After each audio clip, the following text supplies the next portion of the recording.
जो झूठ आप बोल बोलकर धार्मिक उन्माद फैलाकर महिलाओं को मंगलसूत्र खतरे में है, मंगलसूत्र खतरे में है। हमें उस बहन की याद आ रही है जिसका नाम जसोदा बहन मोदी है। तो आप मंगलसूत्र के ऊपर बात ना करें प्रधानमंत्री जी, आपको शोभा नहीं देता। तो हम तो जातीय जनगणना कराना चाहते हैं और आप उससे भाग रहे हैं कि जिसकी जितनी आबादी उसका उतना हक देश की संपत्तियों और सरकारी नौकरियों पर है। उत्तर प्रदेश में भाजपा की सरकार है, दूसरी बार देश में भाजपा की सरकार है। 10 साल से डबल इंजन की सरकार बताने में फेल हो गई कि महंगाई बेरोजगारी चरम पर क्यों है। पूछ रहे हैं ब्रजभूषण शरण, कुलदीप सिंह सेंगर, राम दुलारे भाजपा के उत्तर प्रदेश से सांसद और विधायक हैं। नाबालिग बेटियों के यौन उत्पीड़न बलात्कार के दोषी करार दिए गए, उम्र कैद में हैं। क्यों नहीं इस पे बोलते हैं? कांग्रेस का घोषणा पत्र मेरे हाथ में है।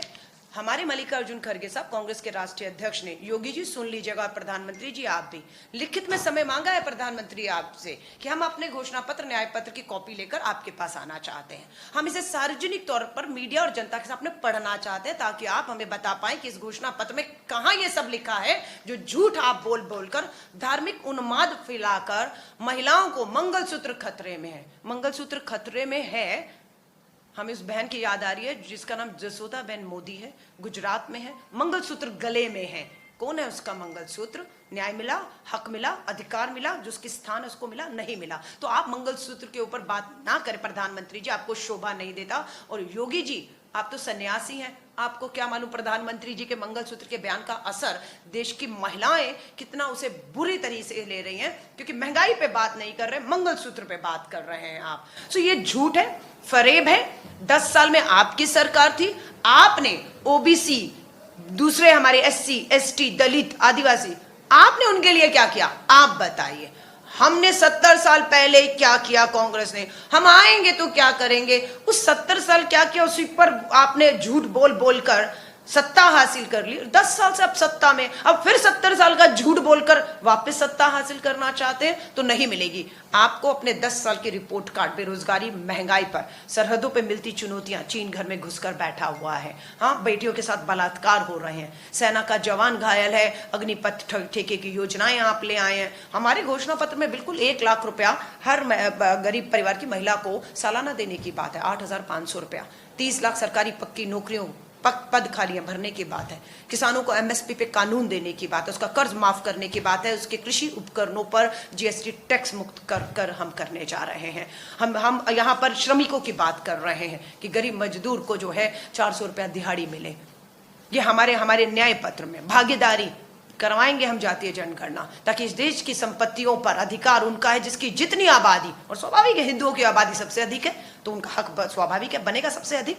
तो हम तो जातीय जनगणना कराना चाहते हैं और आप उससे भाग रहे हैं कि जिसकी जितनी आबादी उसका उतना हक देश की संपत्तियों और सरकारी नौकरियों पर है। आप क्यों नहीं जातीय जनगणना करा रहे? क्योंकि आप देश की संपत्तियों को लूट लूट कर, हाँ चंदे से धंधा, धंधे से चंदा, इलेक्टोरल बॉन्ड में दिखा कि गाय काटने वाले बिच्चड़ खानों से आपने 200 करोड़ का चुनावी चंदा लिया है। सच्चाई या झूठ है प्रधानमंत्री जी? लोगों को गाय माता के नाम पर भड़काते हैं और बिच्चड़ खानों से आप जो है 200 करोड़ का चुनावी चंदा लेते हैं, बेनकाब हो चुके हैं। आप इलेक्टोरल बॉन्ड की जो गोपनीयता बनाए रखना चाहते थे लेकिन सुप्रीम कोर्ट ने आपको बेनकाब किया है। जेपी नड्डा भी ये कह रहे हैं कि कांग्रेस और इंडी गठबंधन SC ST OBC का आरक्षण छीनकर मुसलमानों को देना चाहती है।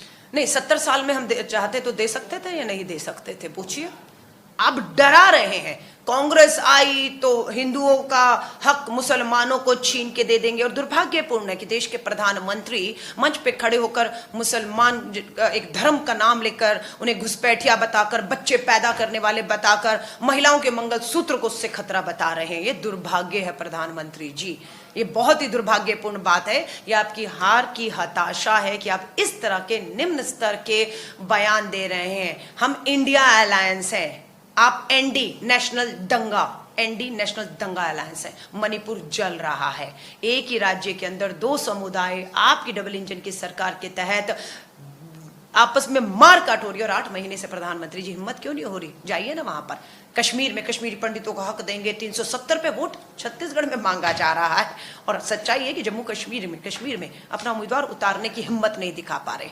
अगर हिम्मत होती तो जम्मू कश्मीर में आप इन लोकसभा के साथ विधानसभा चुनाव करके दिखाते प्रधानमंत्री जी। 370 पे वोट मांग रहे हैं, देश में मांग रहे हैं, लेकिन जम्मू कश्मीर में उम्मीदवार नहीं उतारा। लद्दाख का उम्मीदवार, इतना लोगों में गुस्सा था, उम्मीदवार हटा के नया दे दिया है। और वो उम्मीदवार सांसद था, वो कहते हैं उसकी बड़ी भूल थी कि वो भाजपा का सांसद था, और आज वो माफी मांग रहे हैं भाजपा के पूर्व अभी जो सांसद है लद्दाख में। मैम, निर्मला सीतारमन जी जो बयान आया था सैम पित्रोदा जी का, उनके करिए कि विरासत कर सीधे तरीके से मध्यम वर्ग के लिए प्रभावित करेगा। देखिए, पहली बात तो संसद चल नहीं रही है, देश चुनाव में है, कानून बनते का निर्मला सीतारमन जी, आपको भी पता है, उनके तो पति देव निर्मला सीतारमन जी के जो पति हैं वो बहुत बड़े अर्थशास्त्री हैं। शायद निर्मला जी इतनी बड़ी अर्थशास्त्री नहीं है। उनके पति खुद बता रहे हैं कि इलेक्ट्रोल बॉन्ड देश का सदी का सबसे बड़ा महा घोटाला है, और ये बेनकाब अगर हो जाए, जांच इसकी हो जाए, तो निर्मला सीतारमन जी, आप या प्रधानमंत्री जी अमित शाह जी को बचने वाले नहीं हैं।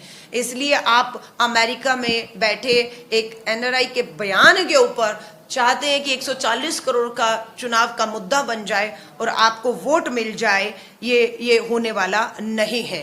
इस देश के अंदर कानून लोकतांत्रिक चुनी हुई सरकारें सदन में चर्चा करके लाती हैं, बनाती हैं। और अगर ऐसा करना होता तो 70 सालों में जो आज हिंदू आबादी किसकी है? हिंदू राष्ट्र कहते हैं ना आप, हिंदुओं की आबादी है। बेरोजगार कौन है? हिंदू है बेरोजगार। महंगाई की मार कौन? हिंदू बहनें झेल रही हैं। बलात्कार किसके की? आपके विधायकों ने जो उम्र कैद की सजा काट रहे हैं, वो नाबालिग बेटी हिंदुओं की हैं। सो आप हिंदुओं की चिंता मत करिए। हिंदू असल में अब जागा है कि बहुत हिंदू मुस्लिम मंदिर मस्जिद झूठ बोलकर धोखा देकर वोट ले लिया। सच्चाई है कि भाजपा का 400 सीटों का दावा खोखला साबित हो रहा है। दूसरे चरण के मतदान से साबित होता है कि भाजपा 200 से नीचे सिमट के खत्म होने वाली है, क्योंकि लोग भी कह रहे हैं 10 साल कम थे प्रधानमंत्री जी। जो 8 साल का बच्चा था आज 18 साल का बालिग हो चुका है, मतदान केंद्र पे पहुंच चुका है। उसे अपना भविष्य कम से कम भाजपा आरएसएस की सरकार के तहत आने वाले समय में नहीं दिख रहा है।